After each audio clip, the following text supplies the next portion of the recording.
projet à se laisser du temps. Et le temps, si on reprend l'élément, un créatif, c'est d'abord quelqu'un qui s'est beaucoup ennuyé. C'est qu'il a vu, qui développe son monde intérieur avant de créer les connexions avec les autres. Donc, on a besoin de ce temps-là, ce temps qui serait perdu, ce temps de l'aléa. Et on s'auto-censure parce qu'il n'est pas efficace et qu'il faut qu'on soit efficace. On s'est mis une injonction d'efficacité permanente. Donc, en fait, définir la créativité, je l'ai fait en opposition à l'innovation. Parce que la créativité, c'est ce qui ne se définit pas, c'est ce que chacun vient chercher en soi. Penser une écologie de la relation, comme on pense une écologie de l'environnement, avec la volonté de s'engager dans la relation, de faire en sorte qu'elle soit saine, qu'elle soit durable, qu'elle soit florissante. Et finalement, c'est une éthique de la relation qu'il y a derrière.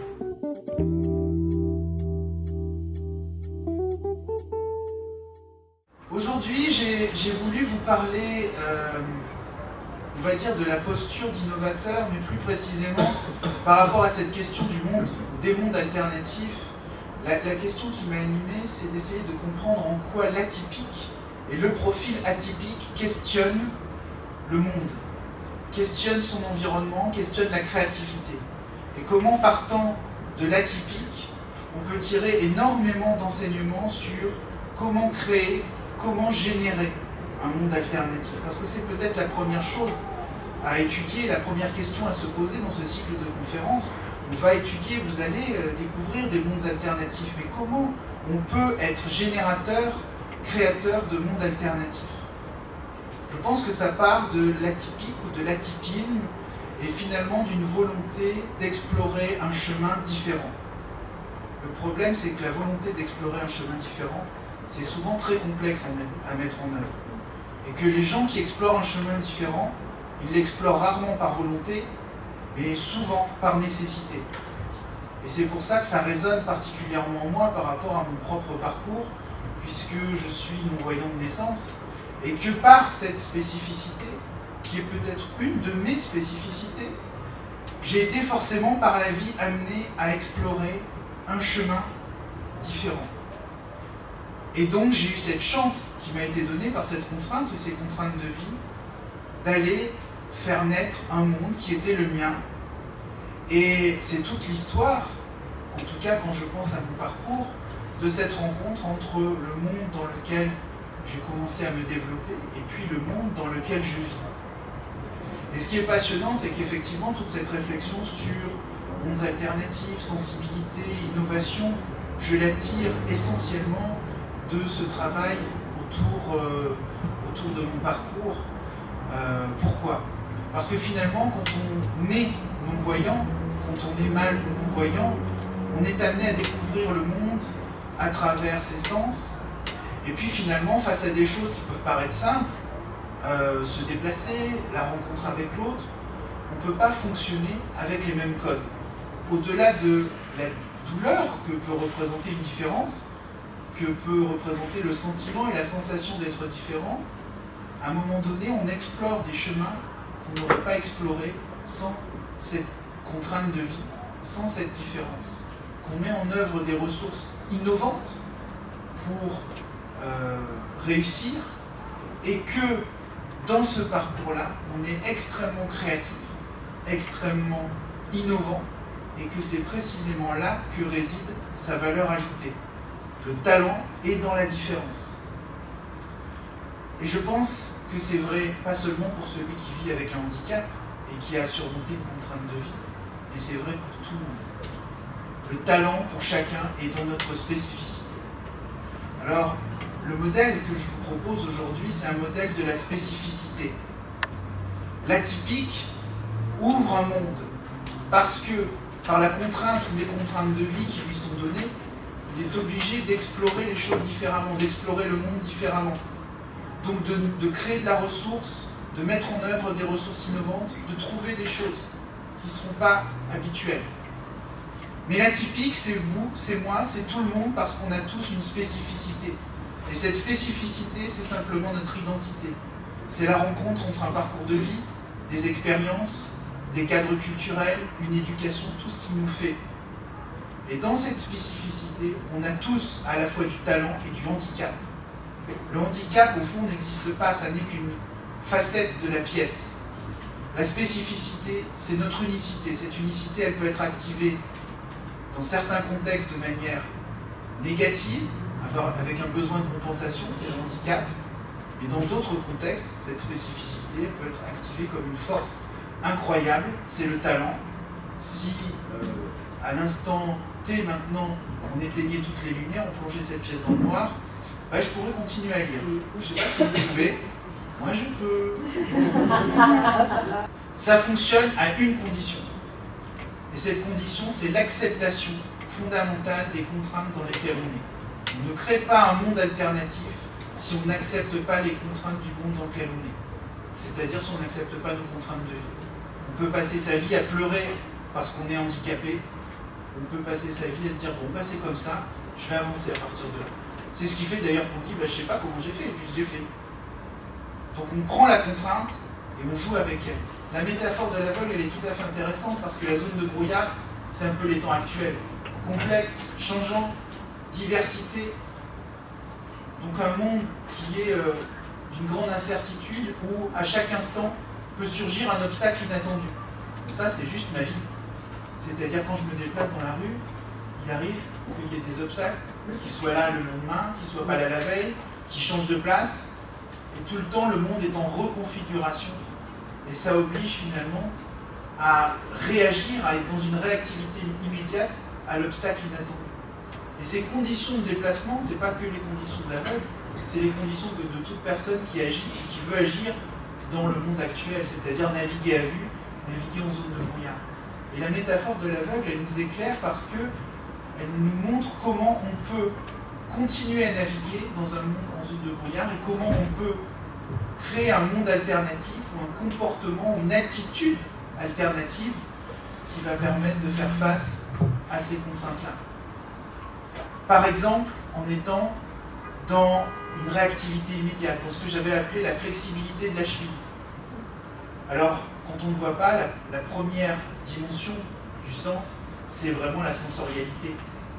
Si on écoute, si on est attentif au bruit, si on est attentif aux odeurs, si on est attentif à tous les signaux de notre environnement, on arrive à naviguer dans cet environnement et à créer du sens et à avancer et à trouver son chemin. Sens comme sensorialité. La deuxième dimension, c'est sens comme direction. Il faut quand même savoir où on va. Une direction, un objectif. Et la troisième dimension, c'est sens comme valeur, c'est-à-dire une attitude d'ouverture à l'environnement. Si je ne suis pas ouvert à l'égard de mon environnement, si je ne suis pas à l'écoute, si je ne suis pas prêt à me poser ou à poser à l'autre des questions, ou à laisser l'autre me poser des questions, je ne peux pas entrer en interaction avec le monde et faire partager les ressources innovantes que j'ai mis en œuvre. Créer un monde alternatif, c'est faire preuve de sensibilité face au monde, c'est-à-dire comme la pellicule photo qui peut s'imprégner de son environnement pour reproduire l'image, à un moment donné être dans la captation et l'imprégnation de l'environnement, dans un rapport sensible à l'environnement pour en comprendre les enjeux et proposer par sa spécificité, par ce qui nous rend différents, par son talent, quelque chose qui va apporter pour l'autre, pour la relation du sens. C'est pour ça que dans l'intitulé de la conférence, on vous parle d'écologie relationnelle, parce qu'au fond, c'est un travail sur la relation, pour que cette relation ait du sens et qu'elle soit durable. Et sans ce travail de sensibilité, la relation ne prend pas ce relief-là. Donner du sens, c'est au fond donner de la sensibilité. Et en cela, l'atypique qui accepte d'aller vers le monde, d'aller à la rencontre avec cette sensibilité, il est faiseur de sens. Dans mes handicaps, il y a le fait d'être entrepreneur. Je ne peux pas non plus réussir à complètement cadrer avec une norme, un élément normatif qui devrait faire rentrer. Donc j'ai une agence de marketing digital à Paris. J'ai aussi un atelier de maroquinerie manuelle à Nantes. Qui n'a rien à voir. Mais finalement, ça peut avoir à voir. J'ai intitulé mon intervention « Innovation, l'opium de l'entrepreneur ». L'innovation, dans son acception actuelle, va vers une meilleure efficacité. On innove pour être plus efficace. Au global, quand on est entrepreneur et qu'on met en place une structure d'innovation, c'est soit pour être plus rentable, soit pour être plus efficace. C'est une tentation qui est naturelle sur l'entrepreneur si on considère que c'est la maximisation du profit sous contrainte, ce que j'ai dû à peu près apprendre ici il y a quelques années dans un étage différent. Ce qui ne marche pas si on considère que le capital n'est pas tout, que la maximisation de la contrainte n'est pas forcément nécessairement intéressant, et que le principe de l'opium, c'est que c'est une drogue et qu'on en perd une partie de ses compétences. L'innovation est quelque chose qui a une tendance à altérer l'essence en ce moment. Pour innover, en général, les valeurs qu'on va attacher à l'innovation, bizarrement, c'est la jeunesse. Alors quand on regarde la pyramide des âges, ça ne marche pas vraiment. C'est-à-dire qu'on a une pyramide à l'envers, puisqu'on aurait 3 jeunes qui seraient super innovants et qui devraient porter le reste d'un monde qui, lui, ne le serait pas, qui serait donc un boulet. Ça pose par exemple un problème, c'est pas une question. Un des points avec l'innovation, c'est qu'il faut être agile. Tout le monde ne peut pas être agile, même si on a eu avec Philippe de longues discussions sur les êtres polychrones, il y a des êtres monochrones, et qu'a priori l'innovation est un monde d'êtres polychrones.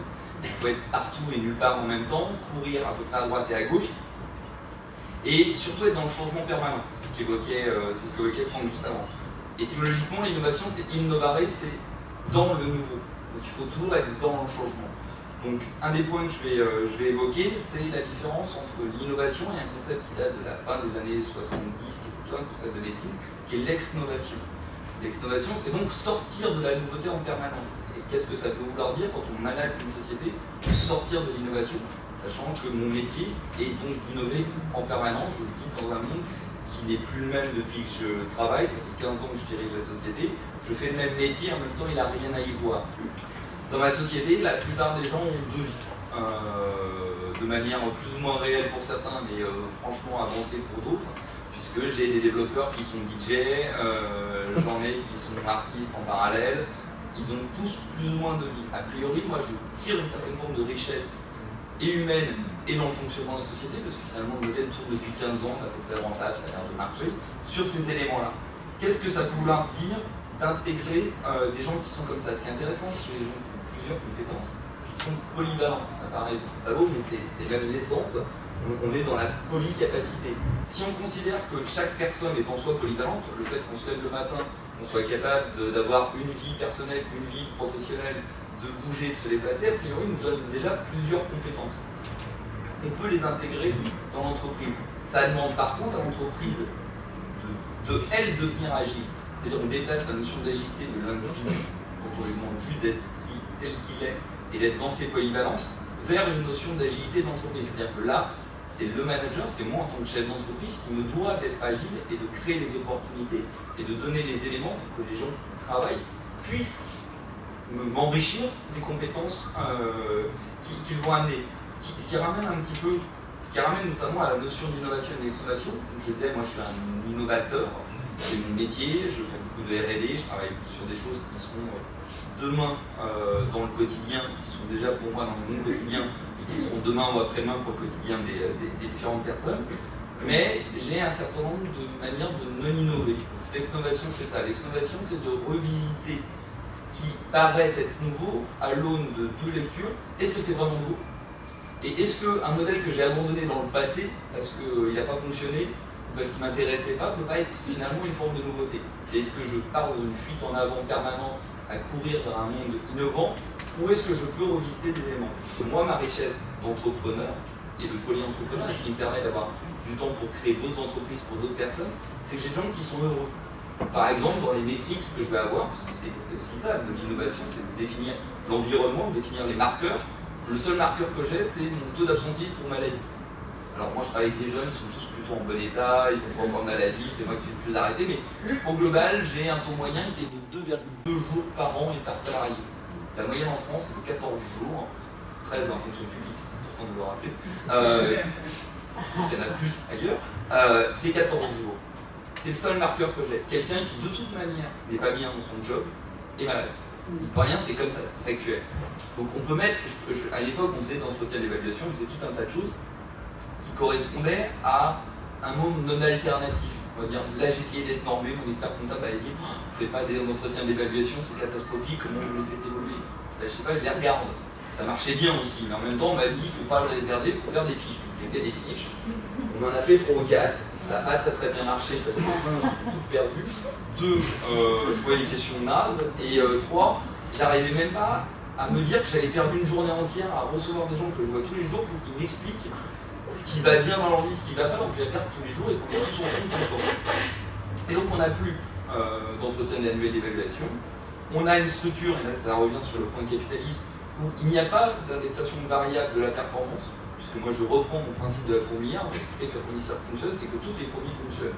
S'il y a une fourmi qui emporte 14 fois plus que l'autre, l'important c'est que l'autre, la tâche qu'elle fasse soit importante. Donc on a par exemple un point de rémunération non variable. On a un intérêt au bénéfice, parce que c'est logique, je redistribue une partie de ce que je gagne grâce à eux, mais a priori, si je commence à mettre une compétition, une notion de compétition entre eux, ça fait de la souffrance. A priori, la compétition, c'est le principe, tout le monde ne va pas avoir les mêmes armes, il faudrait que je trouve un moyen commun de définir ce que c'est qu'une compétition neutre pour chacun, c'est absolument impossible. Et en plus, ça crée une discrimination. Quand on est dans une posture professionnelle, on va essayer d'optimiser tout. Sauf qu'optimiser, ça veut dire globalement faire pression sur l'autre pour s'en sortir soi-même. Essayer de faire ça dans les sables mouvants, tout le monde meurt.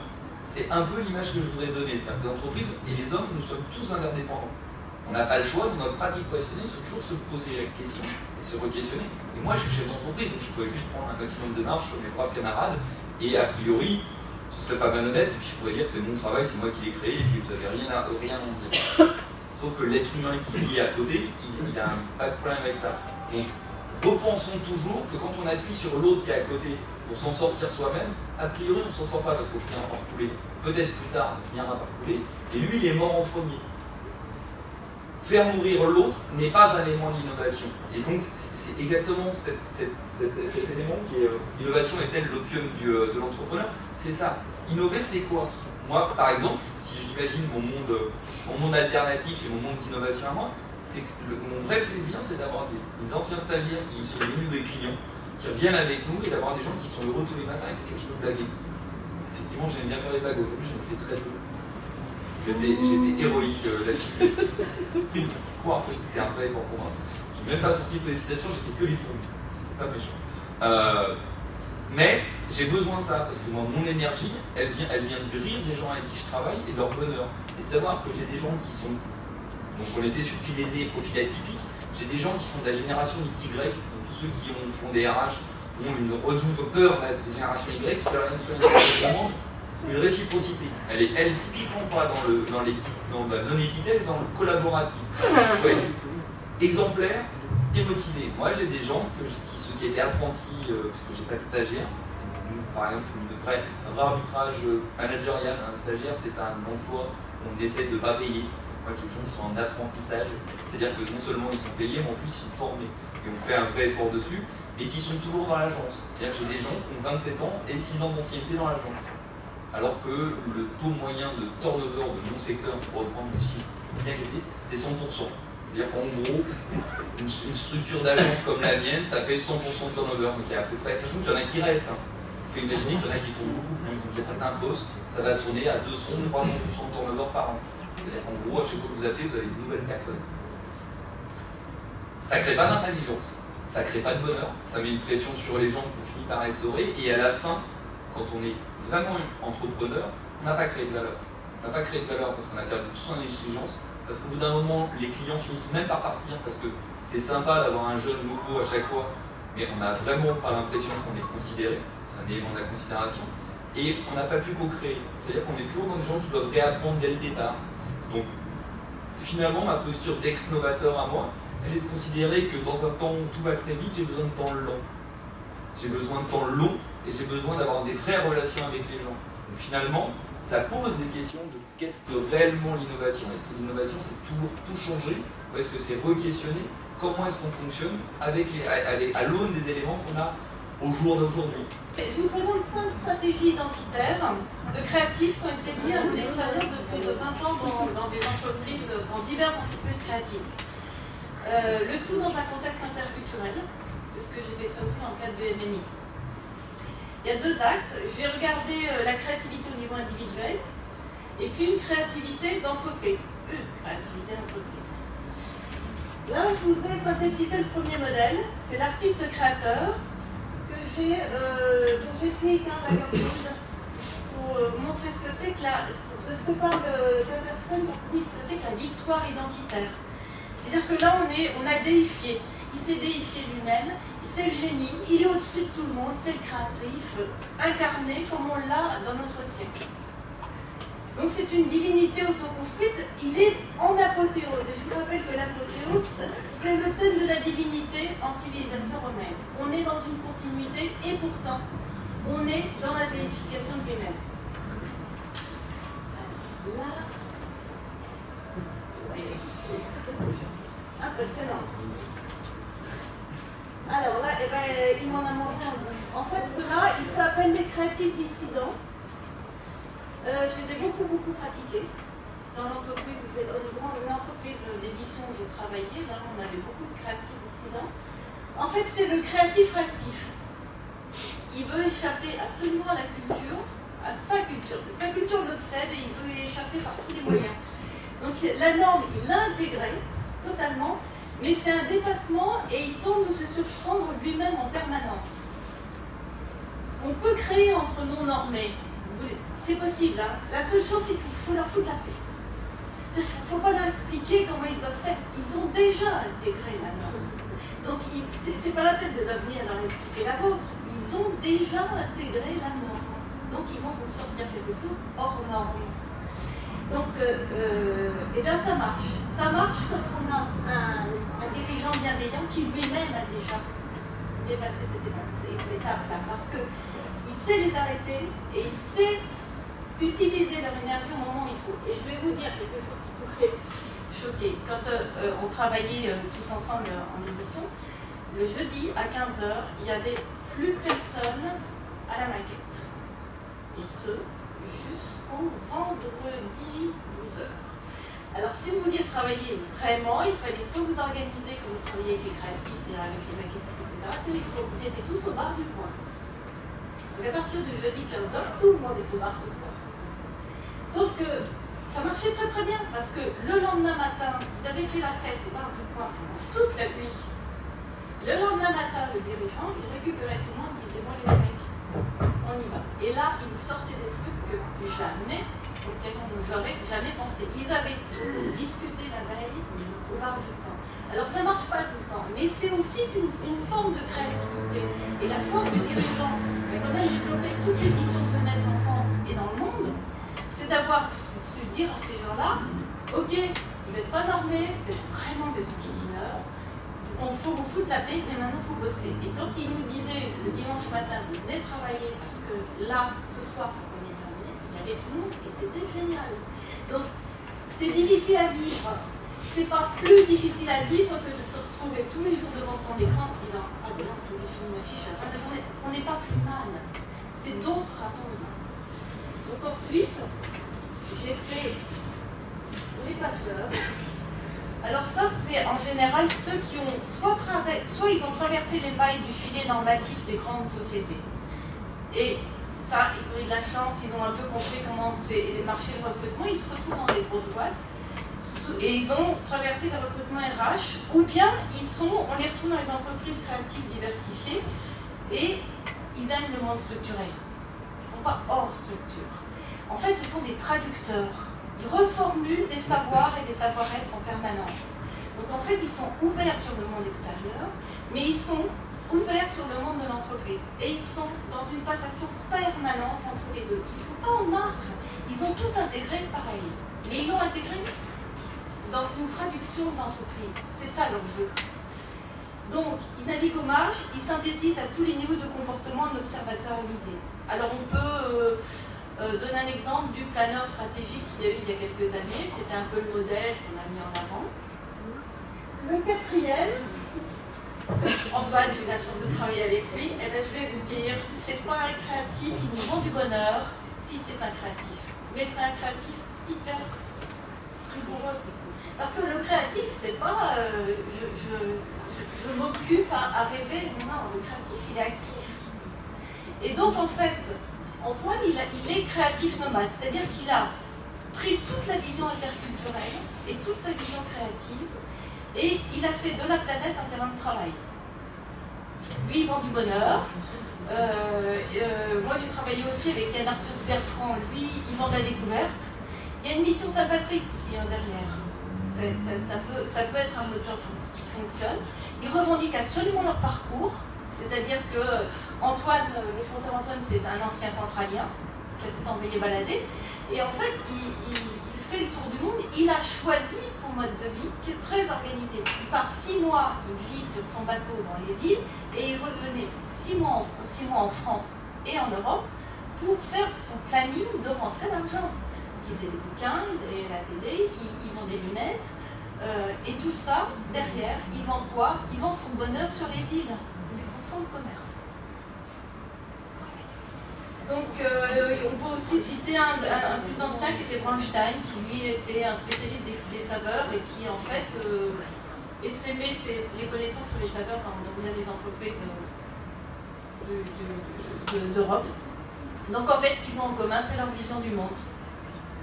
Ça, c'est leur création. Et puis, il y a une dernière partie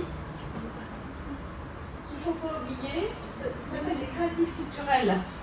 En fait, c'est un groupe socioculturel. Ça, c'est pas moi qui l'ai inventé. Au départ, chacun était convaincu d'être seul à penser différemment.